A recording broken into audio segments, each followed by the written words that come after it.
안녕하세요. 라떼 언니 재승입니다. 오늘은 변화하는 세상의 모습, 기업의 모습, 그리고 앞으로 채용 시장의 변화, 노동 시장의 변화, 그에 따른 우리 교육은 어떤 모습이 되어야 할지에 대해 생각을 해보겠습니다. 이 책, 홀로 성장하는 시대는 끝났다라는 이 책을 읽고 되게 많은 인사이트를 얻을 수 있어서 여러분과 이 책을 중심으로 이야기를 나누어 보려고 합니다.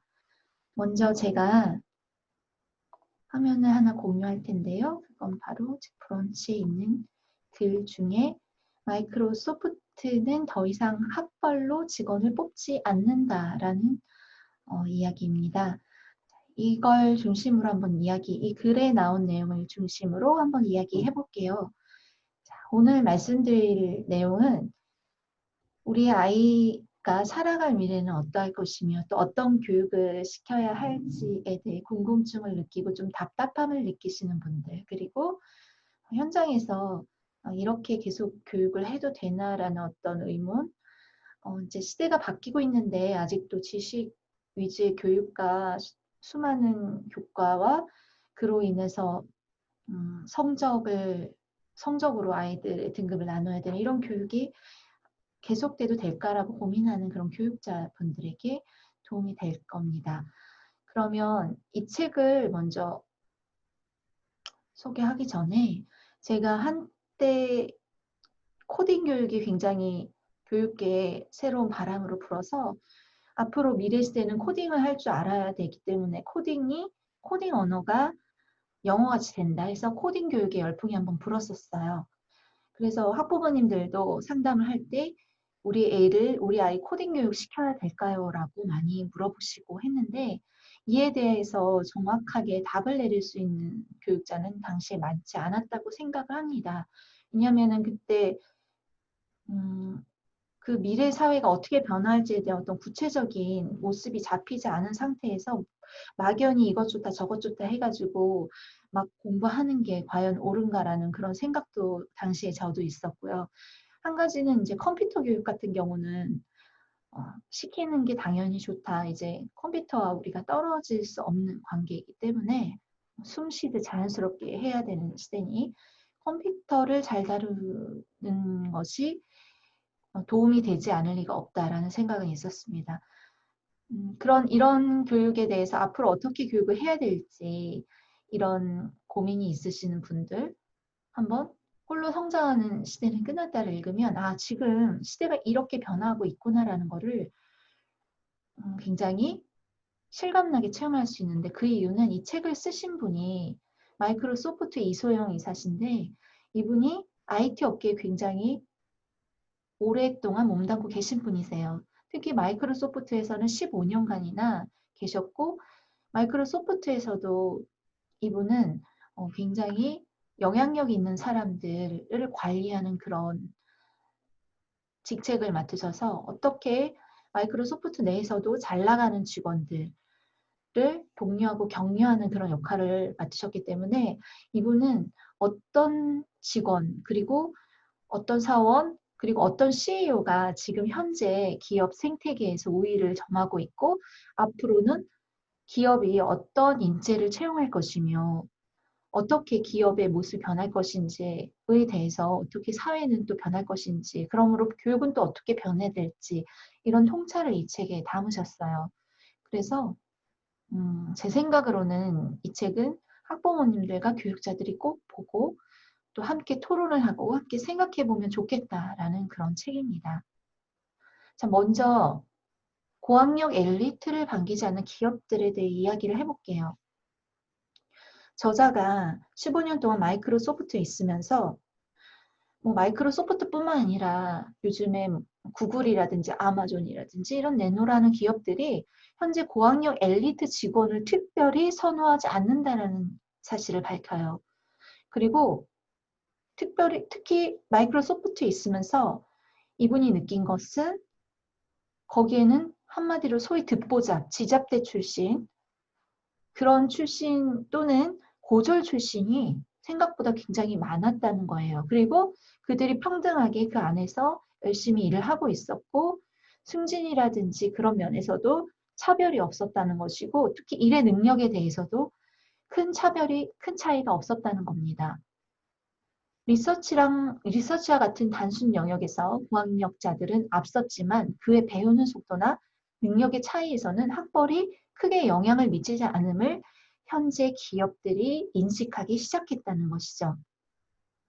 특히 급변하는 상황에 빠르게 대처해야 되는 IT 기업의 경우는 매뉴얼에 성실하고 주어진 과제를 잘 해결해내는 그런 훈련된 직원보다는 그런 혼란스러운 상황에서 스스로 목표를 정하고 책임을 지는 그런 사람이 더욱 적합하다는 것을 발견하게 됩니다. 왜 그럴까요? 자, 고학력 엘리트들이 주로 주어진 일에 순응하는 성향이 많죠.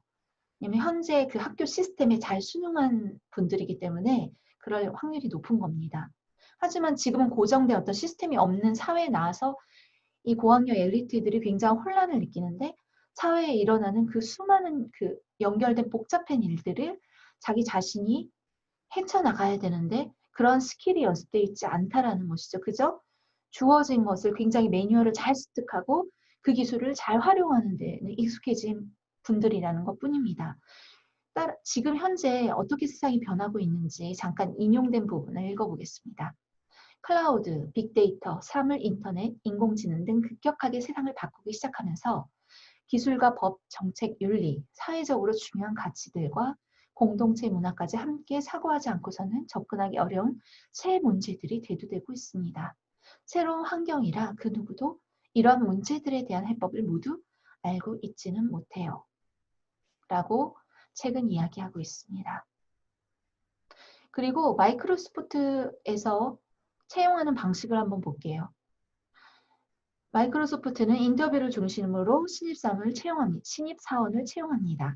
그때 대학명과 전공은 특수 영역이 아니면 거의 의미가 없으므로 굳이 따지지 않는다고 합니다. 그리고 무엇을 보냐면 이게 굉장히 중요한데요. 첫째, 본인이 어떤 공부를 해왔는지. 둘째, 어떤 경력을 쌓아왔는지. 셋째, 지금 뽑고자 하는 포지션에 어떻게 맞는지 철저히 검증합니다.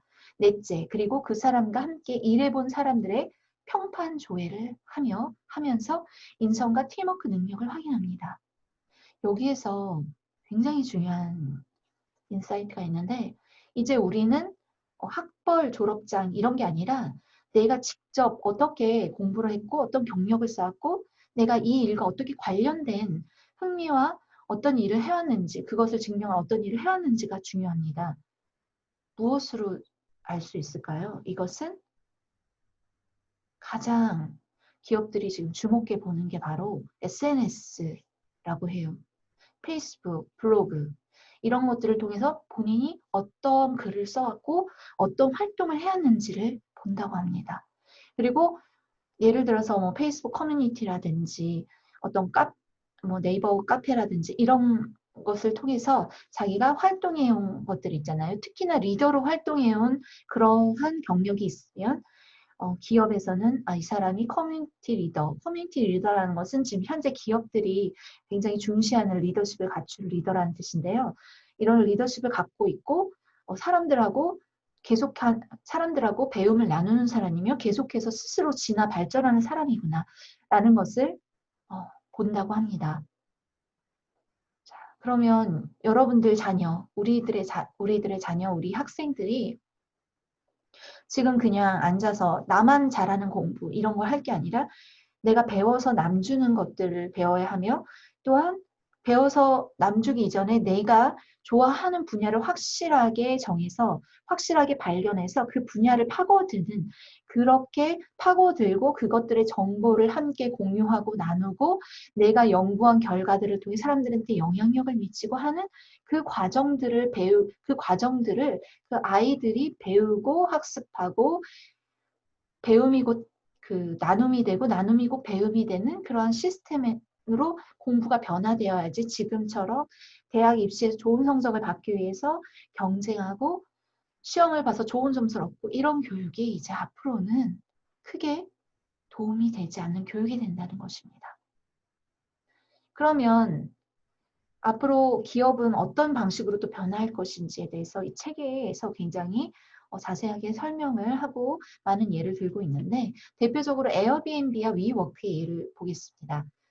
에어비앤비와 위워크는 공유 서비스인데요.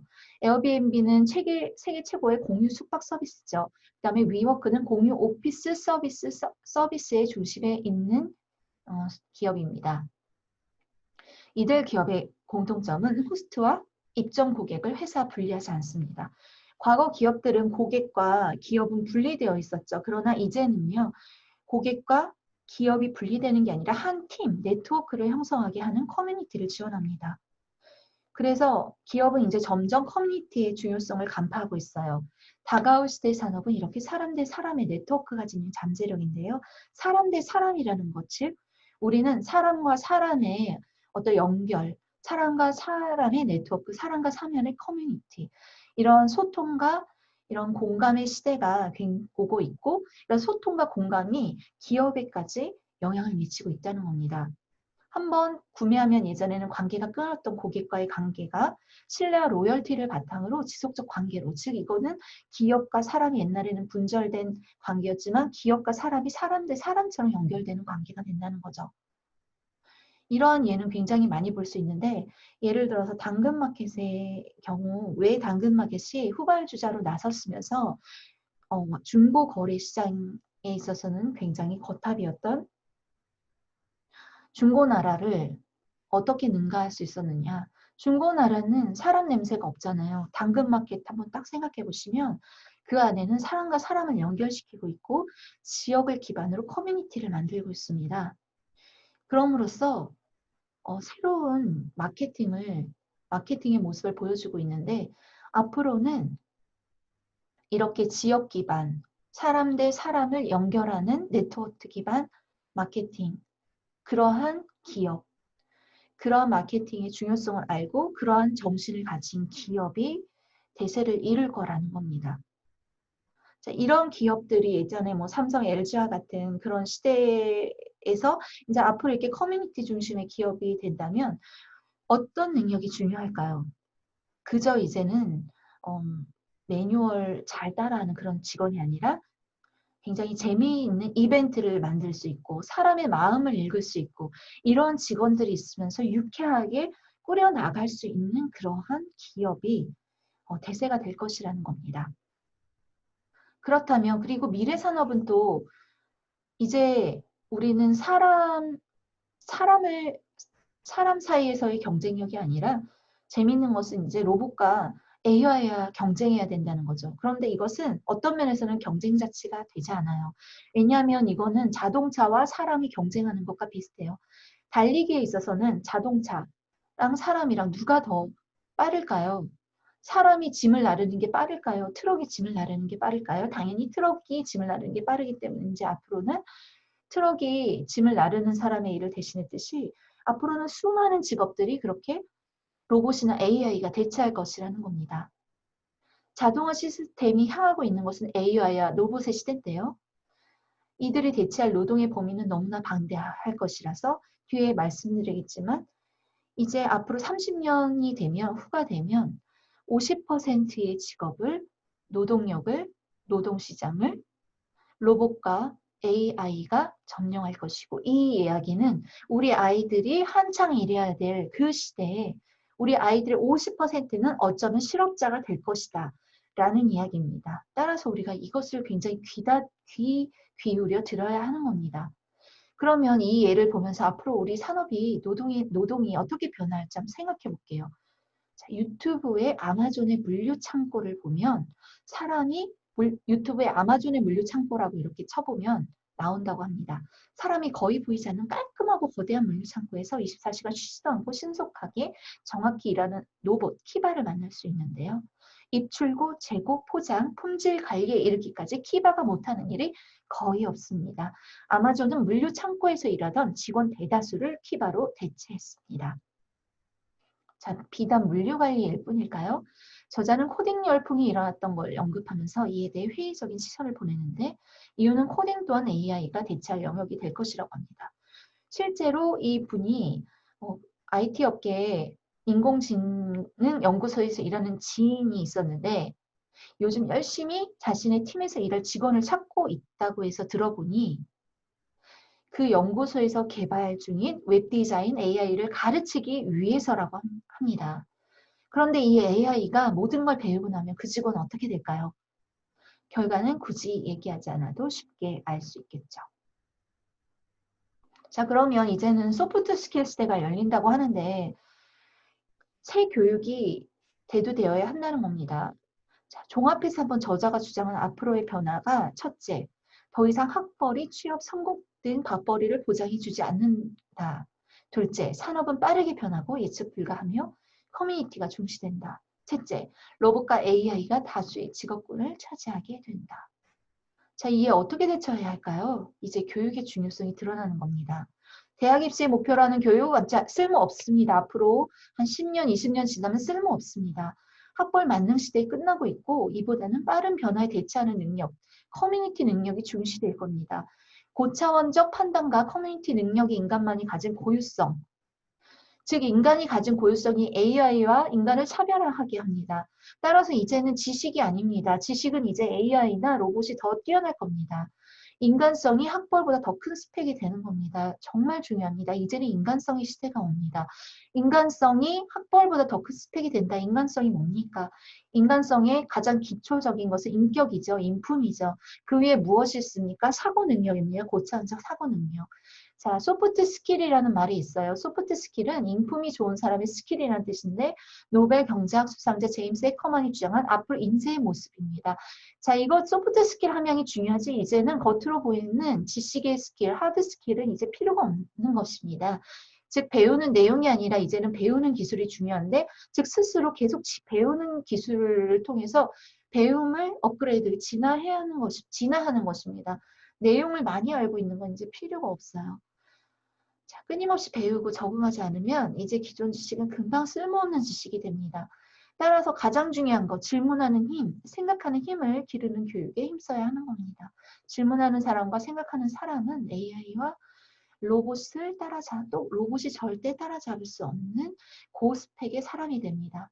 자, 저자는 이렇게 얘기합니다. 지금 아이를 키우는 입장이라면 아이에게 컴퓨터가 금세 따라잡을 지식을 익히게 하거나 단순 반복적인 계산 능력을 키우는데 너무 많은 에너지를 쓰지 말았으면 합니다. 이렇게 말합니다. 학부모님들 그리고 교육하시는 분들 이제 넓게 봐서 아이들이 수학 문제를 어떻게 공식을 통해서 많이 풀 수 있고 수학 진도를 빨리 나가고 이게 중요한 게 아닙니다. 지금 뭐 중학생 거를 배우는 초등학생들이 되게 많아요. 학원에서 그렇게 가르쳐요. 다 필요 없습니다. 그게 아니라 한 문제를 풀더라도 이 아이가 창의적인 방식으로 자기만의 방식으로 풀게 하고 종합적인 사회 문제를 풀게 하고 이런 게 중요한 겁니다. 여러분 일론 머스크 아시죠? 지금 스페이스 A 프로젝트를 통해서 지금 화성에 사람이 이주하는 화성 이주 계획을 세우고 있는 정말 남다른 스케일의 인물입니다. 그분은 아이가 넷인가 있는데 따로 교육시킨다고 해요. 학교 교육을 시키지 않아요. 다녔다가 그만뒀다 해요. 따로 자기가 나름의 교육기관을 만들었어요. 근데 그 교육기관에서 하고 있는 게 뭐냐면 계속적인 아이들이 토론을 하게 만드는 겁니다. 그런데 그 토론의 주제가 뭐냐면 어떤 사회 문제를 던져주고 이걸 어떻게 풀 것인가 그걸 아이들이 그 방법을 발견하게 하는 그 교육을 시킨다고 해요. 자, 앞으로 교육은 그런 교육이 필요합니다. 그런 교육만이 앞으로 세상에서 인재가 되고 세상을 변화시킬 수 있고 실업자가 아니라 자기 삶을 주체적으로 살고 있고 세상을 변화시킬 수 있는 사람이 되게 하는 것입니다.